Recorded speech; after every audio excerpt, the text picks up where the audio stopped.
Fishing करते वक्त एक मछुआरे के जाले में एक लड़की फंस जाती है। वो कहाँ से आई और कैसे आई ये कोई नहीं जानता था।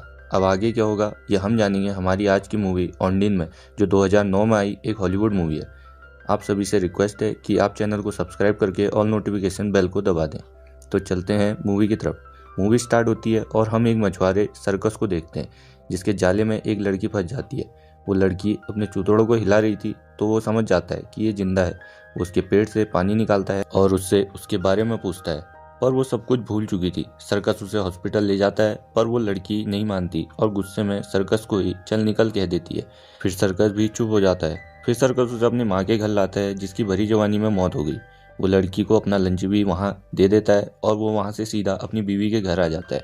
यहाँ में पता लगता है कि इनका तलाक हो गया और इसकी बीवी अब और किसी और का बम्बू ले रही है।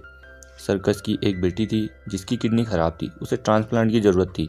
जब तक मैच नहीं मिलता उसका ट्रीटमेंट चलता रहेगा। इसी के लिए सर्कस उसे वहाँ ले जा रहा था। जब डॉक्टर ट्रीटमेंट कर रहे थे तो उसकी बेटी उससे एक स्टोरी सुनाने को कहती है।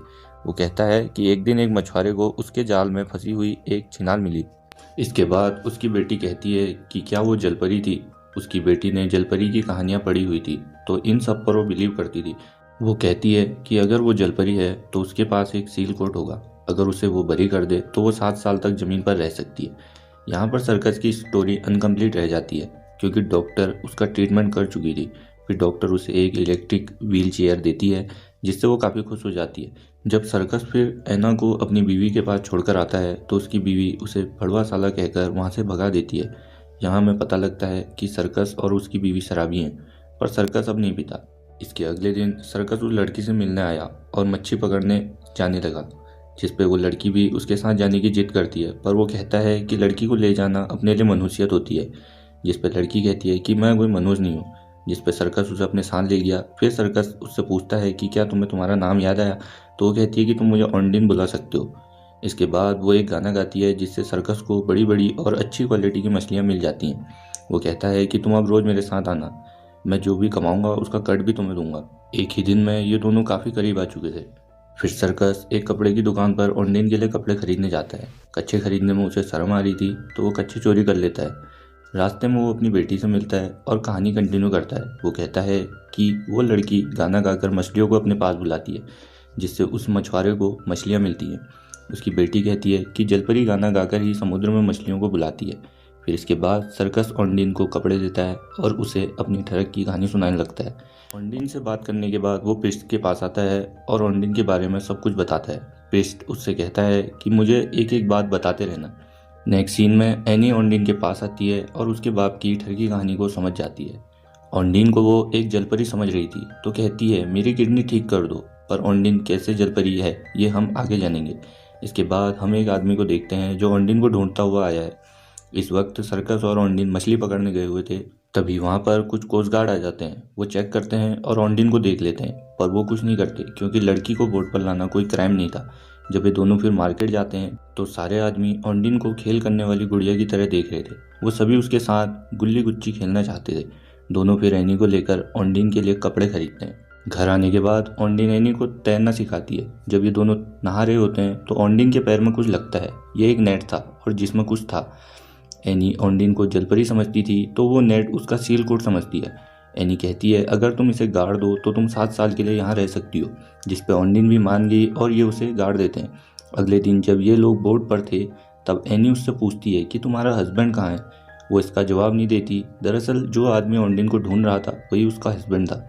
आगे फिर एनी उसकी शक्तियों का टेस्ट लेती है और पानी में कूद जाती है, जिस पे ऑनडिन भी उसके पीछे कूदती है और उसे बचा लेती है। फिर सर्कस एनी को मोरा के पास छोड़ देता है और 2-4 गालियाँ खा के आता है। ऑनडिन के साथ फिर वो घर आ जाता है। ऑनडिन उससे उसके बारे में पूछती है तो वो अपनी बीवी के बारे में बताता है। वो कहता है कि हम दोनों शराबी थे, फिर मेरी बीवी को किसी और का बम्बू पसंद आ गया और हमारा डिवोर्स हो गया। एनी की कस्टडी भी उसे नहीं मिली। इसके बाद मौका देखकर वो ऑनडिन के भी बम्बू चढ़ा देता है। अगले दिन सर्कस प्रिस्ट को सब कुछ बता देता है। फिर जब बाहर आता है तो ऑनडिन का पति उसे मिलता है जो ऑनडिन के बारे में पूछता है, पर सर्कस उसे कुछ नहीं बताता। अगले सीन में मोरा और उसका हस्बैंड बहुत ज़्यादा ड्रंक होते हैं और घर आ रहे होते हैं। रास्ते में इनका एक्सीडेंट हो जाता है जिसमें मोरा विधवा हो जाती है।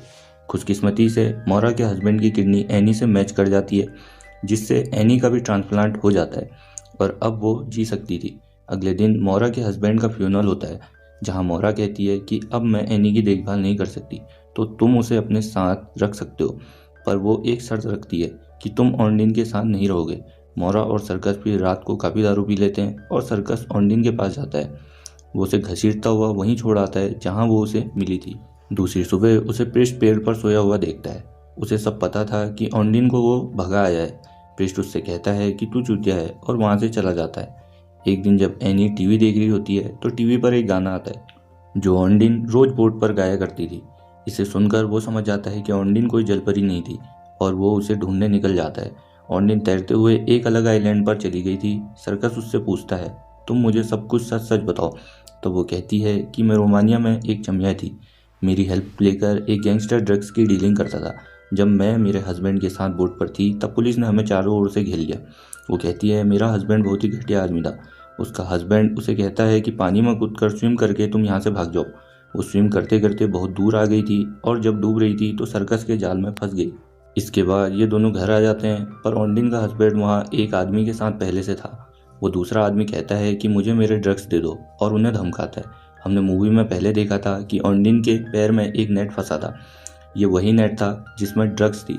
तो ऑन्डिन उनको वह जगह बताती है, पर वहाँ वो नेट नहीं होता क्योंकि एनी ने उसे निकाल कर कहीं और छिपा दिया था। एनी सोचती थी कि जब तक वो सील कोड जमीन में गड़ा रहेगा तब तक ऑन्डिन उनके साथ रह सकती है।